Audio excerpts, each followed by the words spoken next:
CBN e a Tecnologia, com Gilberto Sudré.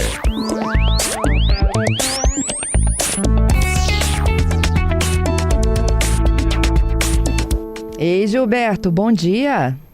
Bom dia, Fernanda. Bom dia, ouvintes da CBN. Gilberto, nosso destaque de hoje, sexta-feira.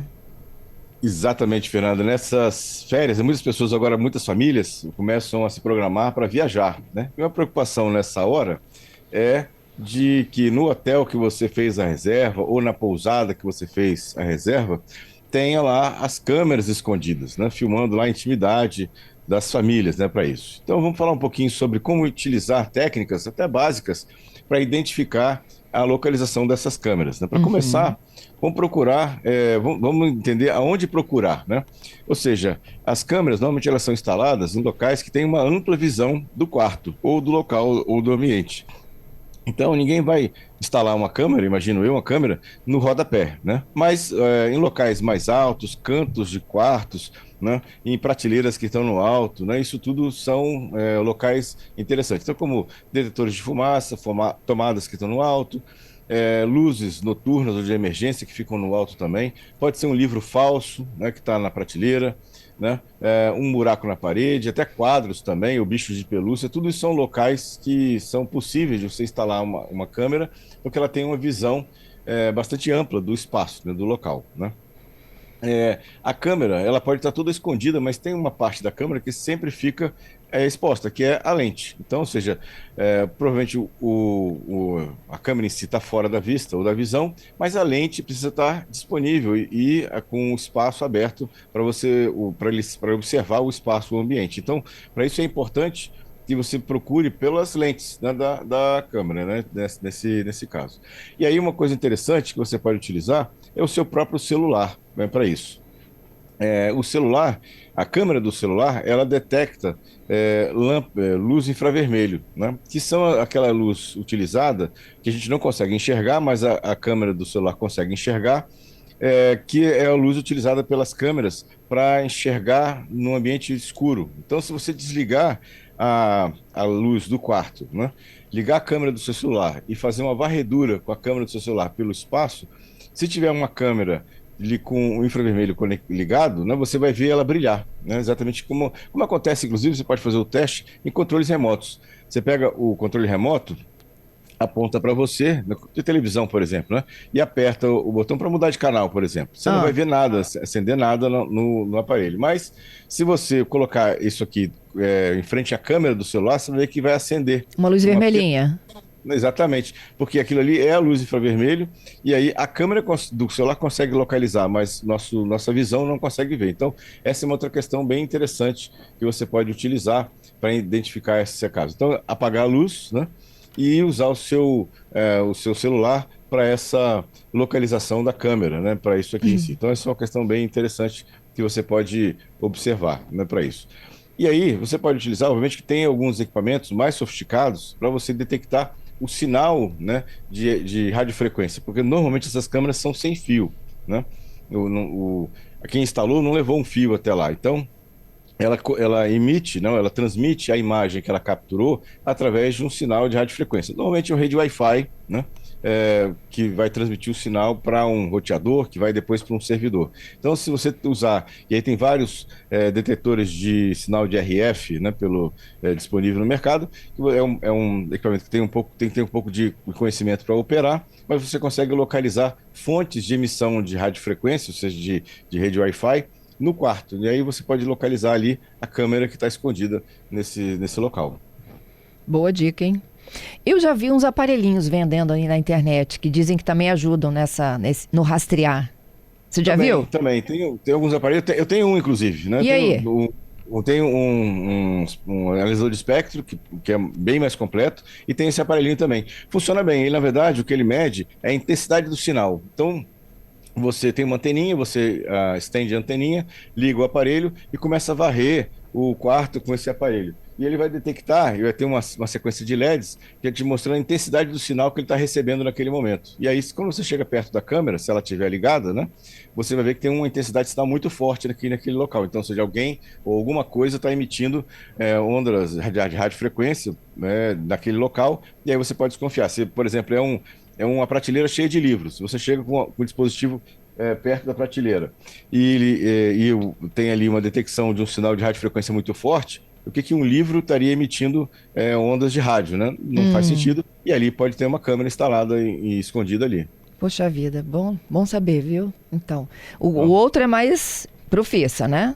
Exatamente. O analisador de espectro, ele é uma telinha, ele tem um alcance maior de frequências. Então ele pode pegar frequências não só de Wi-Fi, né, de 2.4 ou 5 GHz, mas ele pode inclusive pegar frequências mais baixas, tipo 433 ou outras frequências que algumas câmeras mais antigas utilizam, né, para isso. Então ele é um pouco mais completo na análise. Mas hoje em dia, diria que a maior parte das câmeras que são utilizadas são de Wi-Fi. E esse aparelhinho mais simples consegue detectar.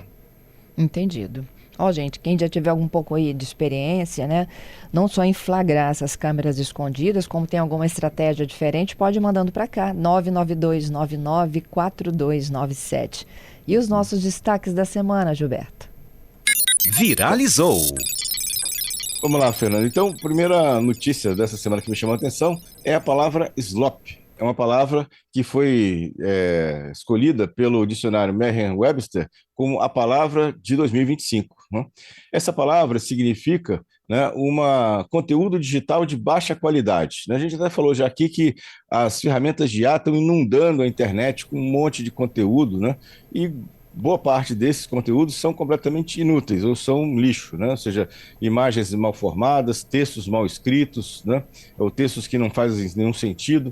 E aí, esse dicionário, o Merriam-Webster, que sempre, todo ano, ele escolhe uma palavra para significar para o ano, já foi selfie, né? Já foram outras palavras, e esse ano a palavra do ano, segundo ela, foi a chamada de slop, né? É para isso.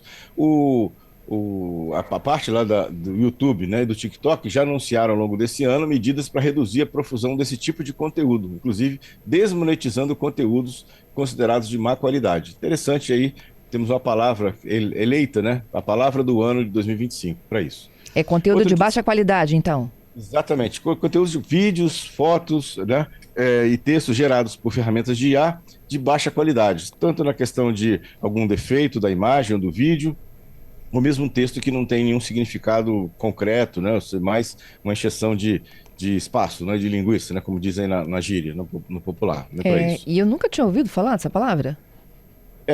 Já tinha visto em alguns lugares falando sobre essa palavra aqui. Aqui para gente não apareceu pouco, eu diria, né? Talvez mais lá para outros países, ou Europa, tenha aparecido melhor, né? Ou mais frequentemente essa palavra, né? Mas eu tinha ouvido, em alguns artigos eu tinha lido sobre isso, né? Bom, Entendido. outra notícia interessante dessa semana foi que o Brasil tem 28 milhões de não usuários da internet, né? A edição mais recente da pesquisa TIC Domicílios apontou que 28 milhões de brasileiros não usam a internet, né? Ou seja, esse número está em queda, mas mostra uma barreira. E aí é interessante, é uma barreira que é ou econômica, ou seja, pessoas que não têm condições de ter um acesso à internet de casa ou no trabalho ou mesmo, né, no celular, ou então pessoas com mais de 60 anos que também não têm muito interesse, né, em ter acesso à internet. O problema é que hoje praticamente tudo que você precisa fazer de forma, até em relação ao GovBR, você precisa de um acesso à internet nessa situação. O interessante, né, é que a pesquisa considera como não usuário a pessoa que não acessou a internet pelo menos uma vez nos últimos 3 meses, o que é bastante, né? Ou seja, imagina, você passou 3 meses e não teve nenhum acesso à internet. Então, realmente é uma pessoa que não tem nenhum vínculo, nenhuma experiência de navegação na internet. Muito interessante essa questão, e a gente precisa, para melhorar isso, primeiro, enfrentar a barreira econômica, né, com planos de internet com valores mais acessíveis, e também a questão de incentivar o letramento digital básico, as pessoas com mais de 60 anos que tenham um pouco mais de intimidade com a internet para poder utilizar a internet nesse caso. E por último, uma notícia também que vai agradar aos usuários de iPhone, não é para isso. O Brasil, semelhante à União Europeia e o Japão, o Brasil agora também vai obrigar, a partir de 2026, que a Apple abra as portas para Apple Stores alternativas. Então, ou seja, os usuários de Apple não vão ficar mais presos exclusivamente ao Apple Store. Na verdade, podem utilizar outros repositórios de aplicativos para baixar aplicativos em relação a essa questão. Então, a partir de 2026, agora, os utilizadores brasileiros de iPhone vão poder instalar aplicativos de Apple Stores alternativos, né, nesse caso. Aí vale uma questão importante, que é escolher corretamente, né, essas Apple Stores alternativas. Por quê? A gente sabe que a Apple é bastante rigorosa com aplicativos que são incluídos no Apple Store oficial. E esses outros Apple Stores alternativos talvez não tenham a mesma qualidade, né, ou mesmo rigor na avaliação dos aplicativos. Então, é interessante usar com moderação, né? Como sempre, usar com moderação, mas é uma notícia interessante, inclusive porque os aplicativos da Apple Store podem chegar a pagar até 25% dos pagamentos, né, dos usuários para a Apple. E nas Apple Stores alternativas, esse valor é bem menor do que esse valor. Então, pode até ter uma redução de preço, né, na compra de aplicativos nas Apple Stores alternativas. Ok. Ô, Gilberto, onde você tá? Tá calorão também? Tá quente, viu? Tá ventando muito aqui, tá quente a beça aqui. Os ouvintes estão dividindo conosco aqui onde eles estão, o que eles estão fazendo para driblar o calor. Tem um ouvinte nosso, gente, que está em São Gonçalo, no Rio de Janeiro. Ele disse que a estratégia utilizada é manter o ventilador ligado, né, Adalberto? Exatamente, o dia inteiro, tá? É o Ian que tá aqui com a gente, Fernanda, participando e dizendo que tá 32 graus lá em São Gonçalo, no Rio de Janeiro. Pro Rio de Janeiro, perguntou, acho que 32 graus, a temperatura tá fresco. Tá até fresco, Fernanda. Tá fresco, porque eu tava dando uma lida aqui nas reportagens do Globo, a sensação térmica é de mais 50. Nossa. No Rio, né? No Rio. As pessoas estão tomando banho de mar de madrugada. Caramba. Porque não tá dando pra ficar em casa. Tem uma foto, inclusive, na capa do Globo, além do banho de mar, né, e tudo mais, as pessoas de roupa e se jogando balde de água. Tá muito Imagina quente. Isso. Não, é impressionante lá. O aquecimento tá... Um verão promete, né? Pelo jeito aí, o verão promete altas temperaturas aí. Calorão. Tem vários ouvintes aqui. A Sônia também, né, o Zagoto, conversando conosco lá, dizendo que ela trabalha debaixo de sol, mas que tá sol com força, que é a atividade dela. Essas altas temperaturas me lembra de dar um alerta, né, de cuidado com os dispositivos, porque os equipamentos, né, tanto notebooks como celulares, como até computadores, né, e outros dispositivos, nesse calorão, né, pode sobreaquecer e causar até algum tipo de dano, ou desligamento automático, ou algum tipo de dano. Então é importante manter lá os espaços de ventilação desobstruídos, né, celulares que se esquentarem muito, tirar a capinha, para a gente poder preservar, né, os nossos dispositivos. Ô, Gilberto, celular não gosta de sol não, né? Não gosta de absolutamente. E bateria muito menos, viu? Bateria em local quente, exposta ao sol, a vida útil dela diminui bastante, viu? Quando a gente vai pra praia, a gente tem que levar o celular. Aí coloca dentro da bolsa, debaixo da barraca, né? Para não ter exposição direta ao sol, né? Pelo menos tem uma brisa da praia que pode ajudar a diminuir a temperatura. Mas usar exposto no sol diretamente, ou deixar no sol diretamente, ou dentro do carro, por exemplo, né? Foi à praia, levou o celular, deixou o celular dentro do carro, no porta-luva, por exemplo, ou no console. Isso pega o sol direto, a gente sabe que o carro esquenta bastante, isso é bastante prejudicial à bateria. O que o ouvinte está perguntando aí, Zé? Pois é, Gilberto, acabou de chegar uma pergunta aqui do Hernandes. Com este calor, tem risco de dar aquela corridinha com o celular? Já acho que botar no bolso ali, talvez fique exposto ao calor.